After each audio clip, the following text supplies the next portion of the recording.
Vamos falar agora de Igreja e Estado. Esse é um período em que aconteceram muitas turbulências na Igreja. É o período que nós vamos falar agora nessa segunda parte. Fala de toda uma crise na Igreja única no Ocidente. E o Dr. Lloyd Jones, quando ele fez essa palestra aqui, que eu tenho esse livrinho, tem também naquele livro maior, Discernindo os Tempos, tem essa mesma palestra dele, rememorando a Reforma.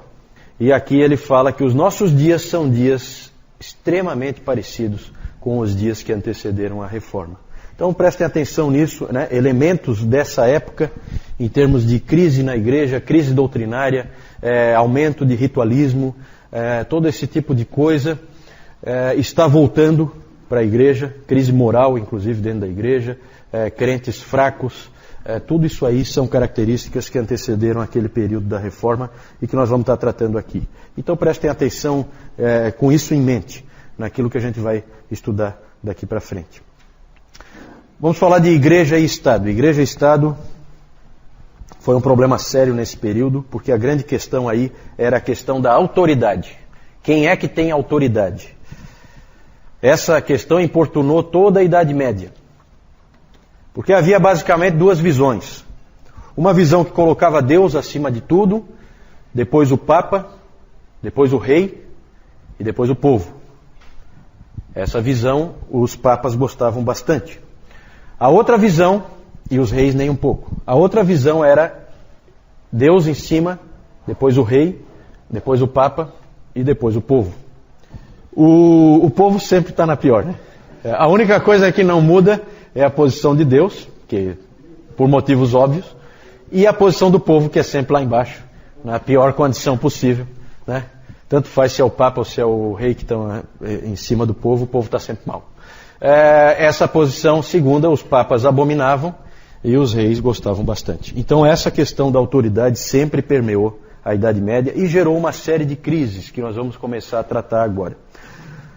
O professor Calhoun ilustra esse problema com um fato real da história, que é a história de Thomas Becket. Thomas Becket. Esse Thomas Becket foi arcebispo de Cantuária. Vocês já viram que esse arcebispo de Cantuária aparece muito, né? É sempre a principal função eclesiástica da Inglaterra. Ainda hoje é. Só que hoje na igreja anglicana, naquele período na igreja católica, romana, certo? Esse Thomas Becket, ele era chanceler do rei Henrique II da Inglaterra. Chanceler, um primeiro-ministro, um braço direito, vamos dizer assim, do rei.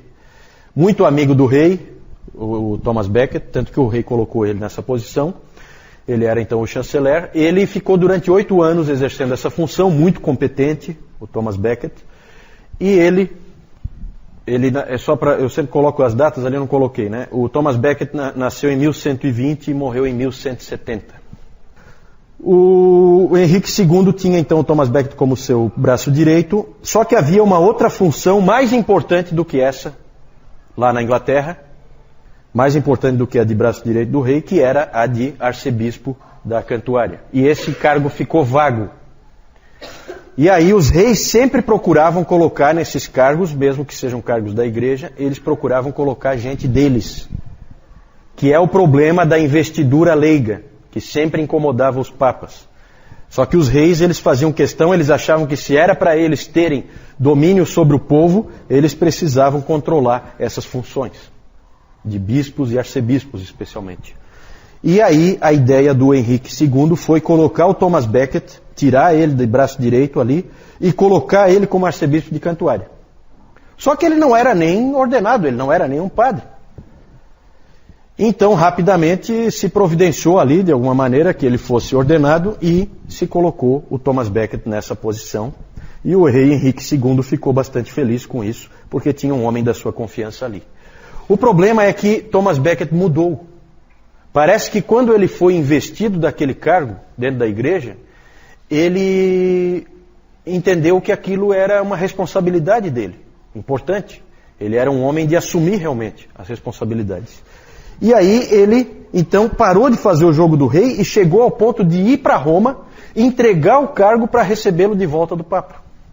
Isso evidentemente, então ele foi a Roma, entregou o cargo de arcebispo e o Papa deu para ele de volta, dessa vez com legitimidade. E isso gerou então, havia ali um conflito entre Henrique II e o Papa, como sempre havia entre os reis e o Papa, nesse período. E aí o Henrique II então ficou frustrado, porque ele se sentia traído pelo que o Becket fez. O que acabou acontecendo nessa mudança de lealdade do Becket para com o rei, depois para com o Papa, 8 anos ele serviu o rei fielmente e depois mais 8 anos ele serviu o Papa fielmente. Isso incomodou o rei Henrique II e um dia o rei Henrique II disse na corte, ele chegou e exclamou o seguinte: eu queria que alguém desse um fim nesse bispo encrenqueiro. Essa foi a frase dele. Reis têm que tomar cuidado com o que dizem, mesmo que seja só uma força de expressão, porque ele disse isso e 4 dos cavaleiros dele saíram e foram até a catedral da Cantuária, invadiram a catedral.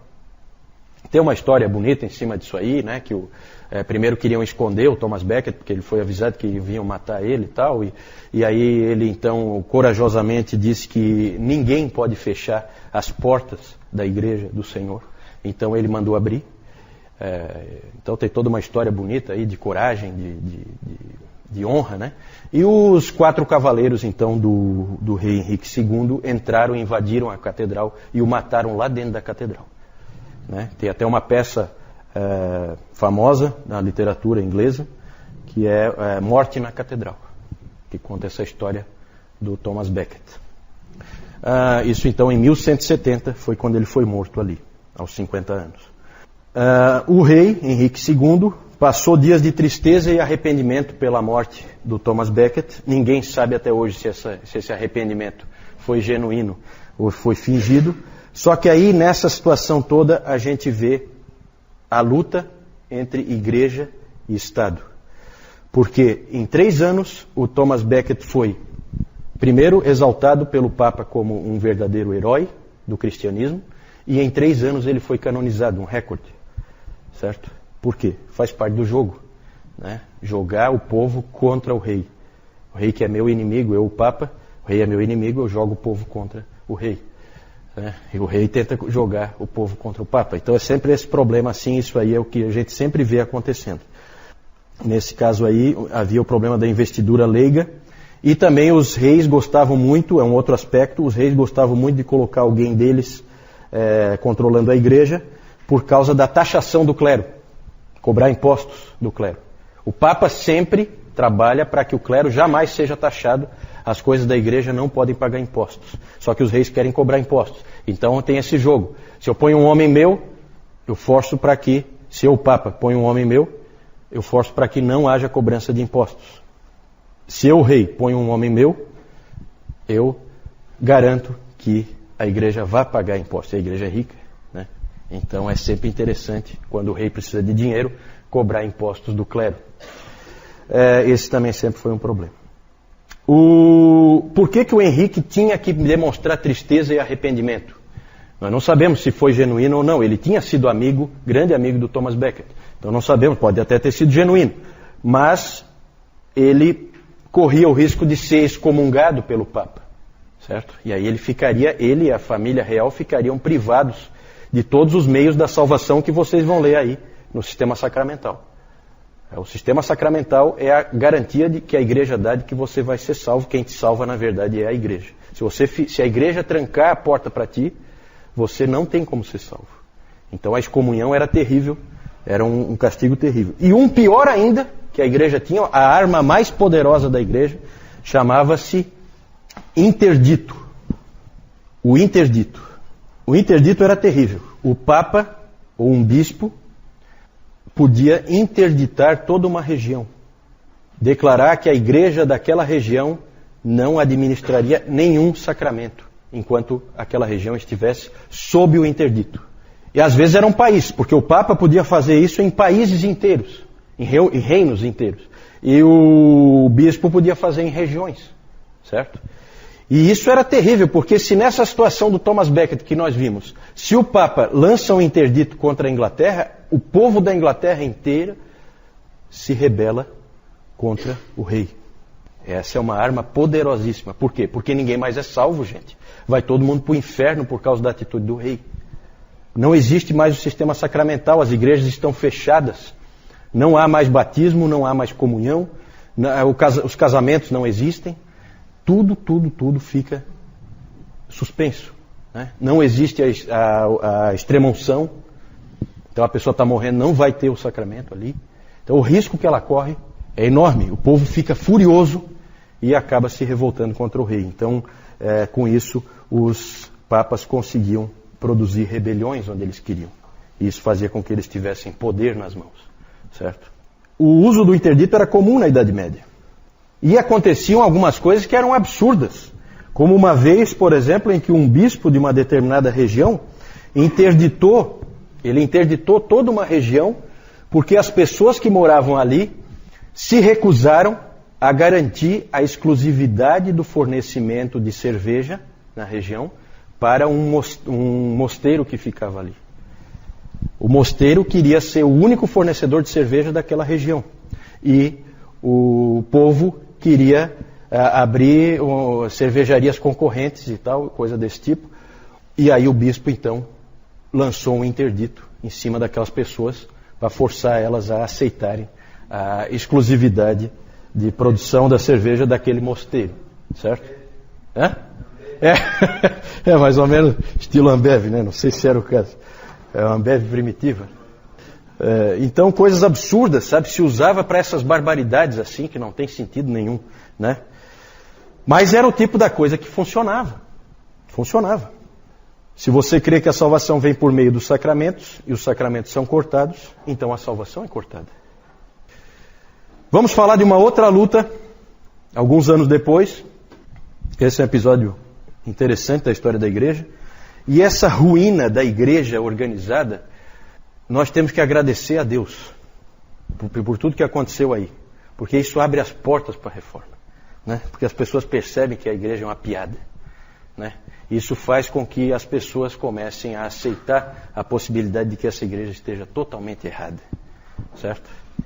Então isso foi usado nas mãos de Deus para produzir a reforma, levantar reformadores. Então nós vamos falar de uma outra luta, nós vamos falar de um Papa Bonifácio VIII. Era um homem velho já, 80 anos de idade, quando ele se tornou Papa, em 1294.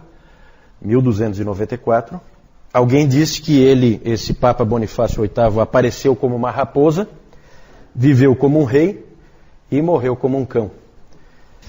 A luta de Bonifácio foi com Filipe IV da França, o rei da França. Os problemas de sempre, tá? Taxação do clero, tradicional, era um problema sempre. Investidura leiga, colocar pessoas que não são ordenadas, que não são da igreja, em funções eclesiásticas. E aí houve toda uma discussão entre eles. E o que acirrou de vez foi uma bula papal, uma carta do Papa, uma publicação do Papa, em que ele, chamada essa bula papal de Unum Sanctum Ecclesiam, uma igreja santa. Nessa bula, o Bonifácio, ele afirma a supremacia da igreja sobre os reis, dentro daquele modelo que a gente colocou lá no início. Então a igreja está sobre os reis, e ele alegou que o poder secular, quando o poder secular erra, o poder supremo, o Papa, tem o direito de corrigir e mandar fazer diferente. É isso que ele põe lá naquela bula, certo? E que quando o poder supremo, que é o Papa, erra, só Deus pode corrigir. Bem bolado, né? Bem bolado. Esse sujeito provavelmente nem acredita em Deus, né? Mas tudo é um jogo político, certo? E ele então lançou essa bula. Essa bula, tudo isso aí não é novo, tá? Tudo isso aí já vinha há muito tempo, ele só reforçou. Só que ele acrescentou nessa bula uma coisa nova. Ele disse que não há salvação para pessoas que não se submetem ao Papa. Então, ali naquela bula, ele disse o seguinte: a salvação de cada pessoa depende da submissão ao Papa. Se não se submeter ao Papa, você não tem salvação e está perdido. Né? Na verdade, o nosso Papa ali, recente aí, ele andou reforçando isso novamente, né? Deixando claro que isso continua sendo verdadeiro. Podem pensar o que quiserem. Só que ele não contava, na verdade essa bula, o Bonifácio tinha certeza que ele ia conseguir os efeitos de sempre, fazer o povo ficar do lado dele contra o rei. Só que ele não contava com uma coisa que estava surgindo nessa época, na virada do século XIII para o século XIV. Começou a surgir na cabeça das pessoas o nacionalismo. As pessoas começaram a se sentir pessoas pertencentes a nações. Então, as pessoas que viviam lá na França começaram a se sentir francesas. As pessoas que viviam na Inglaterra começaram a se sentir inglesas. Isso começa nesse período. Então, ele não conseguiu todo o apoio que ele queria, o Papa Bonifácio. Não deu tão certo o que ele imaginava. E o rei Filipe IV, da França, se julgou, então, poderoso, em condições de fazer frente ao Papa. E aí, então, ele convocou nobres da França e nobres do norte da Itália para que investissem contra esse Papa, que estava falando demais e que estava prejudicando os assuntos deles, dos nobres, né? E realmente fizeram isso, montaram um exército, foram até Roma e capturaram o Papa. E ele foi preso, o Papa, e morreu na prisão como um cão, né? Como aquele cara disse. Chegou como uma raposa, viveu como um rei e morreu como um cão, né? Preso numa gaiola.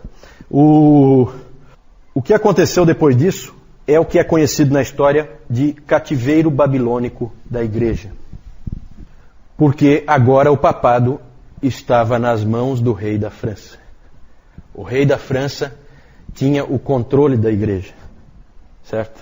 Tanto que a sede da igreja deixa de ser Roma nesse período e passa a ser a cidade de Avignon, na França. Certo? Então é um fato bem interessante. Roma deixa de ser a sede da igreja romana. Muito esquisito. Devia ser Igreja Católica Avignoniana, né? Alguma coisa assim, não sei. Ele é chamado, esse episódio de cativeiro babilônico da igreja, porque ele durou aproximadamente, considerando o tempo inteiro aí, de tudo que aconteceu, ele durou aproximadamente 70 anos. A semelhança do cativeiro babilônico dos israelitas, né? Então foram 7 papas que estiveram à frente da igreja em Avignon, certo? Todos os cardeais, que são os que escolhem o papa, todos eles franceses, né? Então uma coisa totalmente controlada pelo rei da França, certo? Esses papas aí viviam que nem reis, num palácio em Avignon, certo? Com uma situação regalada, tranquila. Até o dia que Gregório XI, um desses papas, achou que, e aí se diz que houve muita influência da Catarina de Siena, que depois nós vamos falar dela bem rapidinho, só vamos citar. Esse Gregório XI voltou para Roma, né? Então depois do cativeiro babilônico ele resolveu voltar para Roma e se estabelecer de novo o papado lá em Roma, certo? Só que esse Gregório XI, quando chegou em Roma, ele logo morreu. Ele morreu em seguidinha, não deu para ele se estabelecer lá, não deu para ele ficar firme lá em Roma novamente. E aí então, os cardeais se reuniram porque tinha que ser escolhido um novo papa, certo? Não é assim que funciona?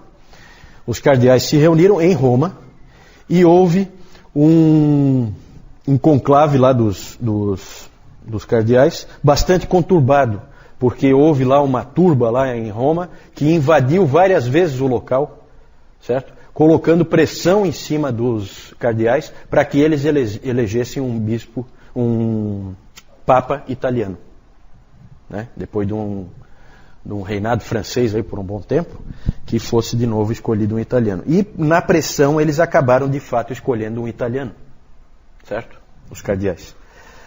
Só que quando eles saíram de Roma, depois da escolha desse novo papa, quando eles saíram, eles se arrependeram. E resolveram considerar nula aquela eleição e escolher um novo papa. Aí escolheram outro papa. Aí havia agora 2 papas, certo?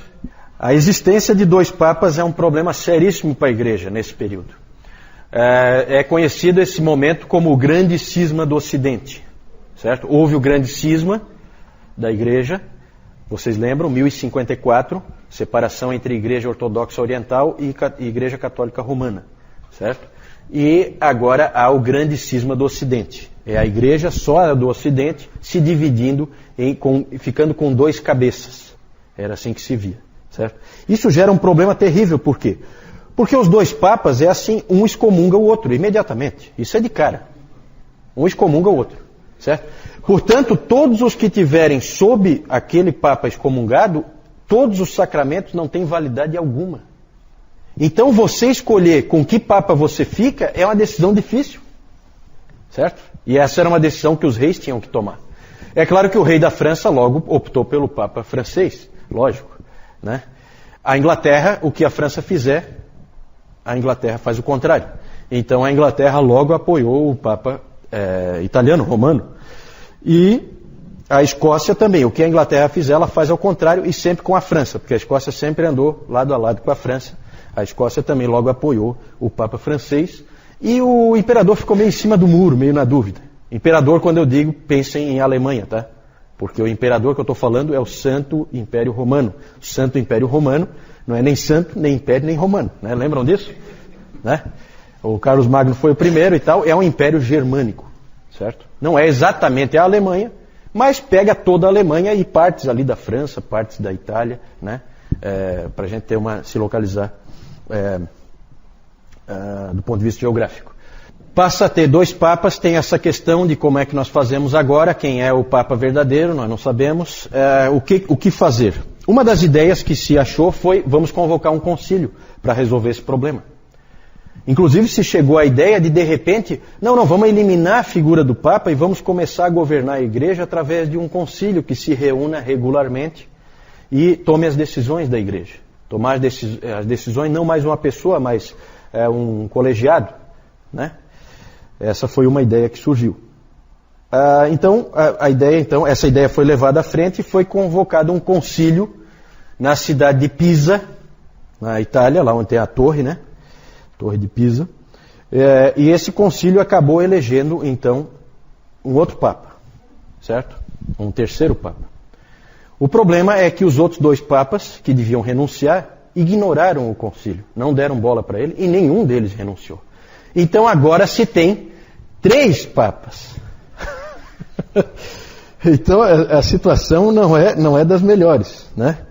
Realmente é uma situação complicada. Passou-se a ter 3 papas.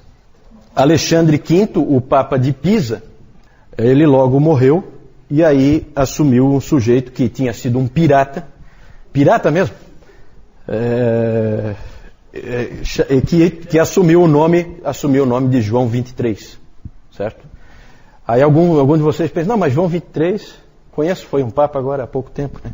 Justamente, os papas de Pisa foram todos considerados antipapas. Todos eles foram considerados, depois quando a Igreja Católica Romana conseguiu se restabelecer, então todos os que não faziam parte da linhagem que prevaleceu foram considerados antipapas, e então esse João 23 aí foi considerado que não é papa coisa nenhuma, né? E aí durante 500 anos ninguém pegou esse nome João, que era um dos mais comuns, tanto que estava já no 23, né? E ninguém mais pegou, porque era encrenca, né? Então quando o italiano lá, o Giuseppe Roncalli, assumiu esse nome em 1960, eu acho, né? Foi quando ele assumiu. Percebeu-se que esse cara ia fazer alguma coisa diferente, né? Pela ousadia dele em pegar esse nome, né? Certo? Por fim, o Concílio de Constança. Esse Concílio de Constança é um concílio famoso, importante, desastroso na minha opinião. O Concílio de Constança em 1415, foi um concílio que durou 4 anos.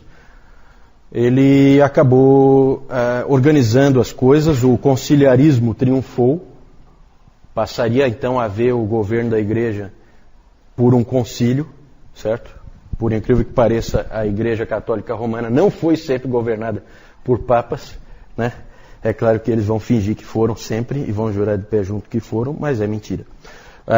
Esse modelo então de conciliarismo triunfou, os 3 papas foram forçados, aí pela força mesmo, a abdicar, todos os 3, e eles abdicaram. e foi então eleito um novo Papa, Martinho V. E esse Papa, o problema é que esse Papa, logo que ele assumiu, ele gostou da condição de Papa e ele imediatamente proibiu que se apelasse a qualquer corte acima do Papa. Praticamente ele bloqueou o acesso ao concílio. E aí, rapidamente, voltou-se ao que era antes, agora com esse Papa Martinho V. E era sempre assim, né? Nesse período era assim, quando o Papa ficava fraco, os concílios ficavam fortes. Quando o Papa ficava forte, o concílio ficava fraco. E, no fim, o papado acabou ficando forte e acabou prevalecendo, e a ideia dos concílios foi abandonada completamente. Esses acontecimentos todos, esse desastre aí, foi importante para abrir o caminho para a reforma. E aqui nós estamos tratando de igreja e Estado, desses conflitos e tal que ocorreram, mas também eu já quero deixar claro para vocês, já falei antes dos clérigos que no Concílio de Latrão foram obrigados a vestir roupa diferente para serem identificados quando vão no prostíbulo, por exemplo, né? Mas também a situação do papado nesse período não era muito melhor. E é claro que a figura que logo vem à mente, quando se fala em absurdos cometidos por um Papa, absurdos morais, vem a figura do Papa Alexandre VI, mais conhecido como Rodrigo Borgia, certo? Os Borgia, né? Essa turma aí, devia ser os Corjas, né? Porque realmente era uma turminha que todo tipo de imoralidade eles cometeram, tá? O Rodrigo Borgia, ele foi nomeado Papa por influência do Calixto III, tio dele, que meio que forçou a barra para que ele fosse nomeado. Era um cargo meramente político. Esse Rodrigo Borgia, ele tinha 4 filhos, 3 filhos e uma filha, coisa que não poderia, né? Não podia nem para um padre, que dirá para um Papa. Ele colocou o filho dele, César, colocou como principal cardeal. Esse César acabou se tornando um dos homens mais poderosos da Europa, né? E eles tinham uma filha, Lucrécia Borgia, com quem tanto o Rodrigo como o César tinham um relacionamento incestuoso, né? Esse era o Papa que tinha nessa época, né? Um sujeito de primeira linha, né? Isso é depois, tá? Isso é um período mais no fim desse período aqui, mas bem no período que antecede a reforma ali, né? Para lembrar do Rodrigo Borgia, onde é que está esse cara? Lembre do descobrimento do Brasil. Ele era o Papa no descobrimento do Brasil. Ele assumiu o papado no descobrimento da América, 1492. Né? E ele ainda era o Papa em 1500. Então, dali faltam ali alguns anos para vir a reforma protestante. Né? E vocês veem que tudo isso aí, todas essas barbaridades, abriram caminho para a reforma. Né? Porque todo mundo via que essa igreja que havia ali era uma piada, né? Que de cristianismo ali não tinha absolutamente nada. Antes da gente vir, aí só para vocês verem, o Thomas Becket sendo assassinado na catedral, né? Os 4 cavaleiros do Henrique II assassinando. Aí olha só o santinho ali, ó, Papa Alexandre VI, Rodrigo Borgia, espanhol, tá? Aqui o palácio, essa é uma foto atual, essa foto aqui do lado de cá, né? Lá é uma foto um pouquinho mais antiga, mas também é uma foto do Palácio Papal de Avignon. Certo? Lá os papas se estabeleceram durante um bom período ali, aqueles 70 anos, do cativeiro babilônico da igreja, assim chamado. Né? Aqui só um gráfico, né, para vocês terem uma ideia, mais ou menos.